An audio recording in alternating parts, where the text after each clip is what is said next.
میرے ساتھ موجود ہیں خطیب پاکستان حضرت مولانا بنیامین حفیظہ اللہ، اللہ تعالیٰ ان کی زندگی میں برکت عطا فرمائے۔ یہ پاکستان کے کڑیا کڑیا جاتے ہیں، دعوت و تبلیغ کا کام کرتے ہیں، عقیدہ توحید لوگوں کو سمجھاتے ہیں۔ تو اس وقت آپ کو بھی پتہ ہے کہ میں بھی گلی محلے کی سطح پر عقیدہ توحید کی بات کر رہا ہوں، اور انشاءاللہ میں نے یہ عزم کیا ہے کہ پاکستان کے ہر شہر میں جا کر، گلی محلوں میں جا کر انشاءاللہ اللہ تعالیٰ کی توحید کی تبلیغ کرنی ہے اور لوگوں کو نماز کی دعوت دینی ہے۔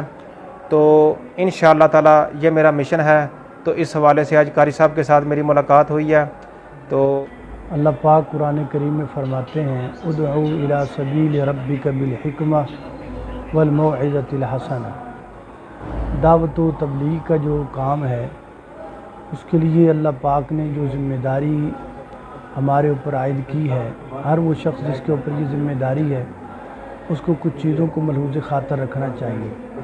اللہ فرماتے ہیں ادعو الی سبیل ربک بالحکمہ، حکمت کا خیال کرنا چاہیے۔ اور مفسرین فرماتے ہیں کہ حکمت سے مراد رسول اللہ صلی اللہ علیہ وسلم کی سنت، حدیث اور آپ کا طریقہ ہے۔ یہ ہمارے بھائی انہوں نے ذکر کیا کہ یہ بھی دعوت و تبلیغ کا کام کرتے ہیں، تو میں انہیں یہی گزارش کروں گا کہ آپ کتاب و سنت کے مطابق اور رسول اللہ صلی اللہ علیہ وسلم کی حدیث کے مطابق لوگوں کو واعظ و نصیحت کریں۔ جو بھی آپ نے لوگوں کو سمجھانا ہے پہلے آپ اسے کتاب و سنت سے پڑھ لیں، مطالعہ کر لیں، پھر آپ لوگوں کو جو ہے وہ واعظ و نصیحت کریں۔ اور آگے فرمایا ہے بالحکمت والموعظۃ الحسنہ، احسن طریقے کے ساتھ، اچھے طریقے کے ساتھ۔ اور احسن طریقہ یہی ہے کہ جس کے اندر اخلاق ہو، نرم گفتگو ہو، ناصحانہ انداز ہو۔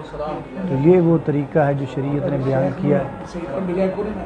امید ہے انشاءاللہ ہمارے بھائی یہ قرآن پاک کی آیت کے مطابق ہی دعوت و تبلیغ کا کام کریں گے۔ اللہ انہیں بھی اور ہمیں بھی قرآن کریم کی آیت پر کما حقہ عمل پیرا ہونے کی توفیق عطا فرمائے۔ والسلام علیکم ورحمۃ اللہ۔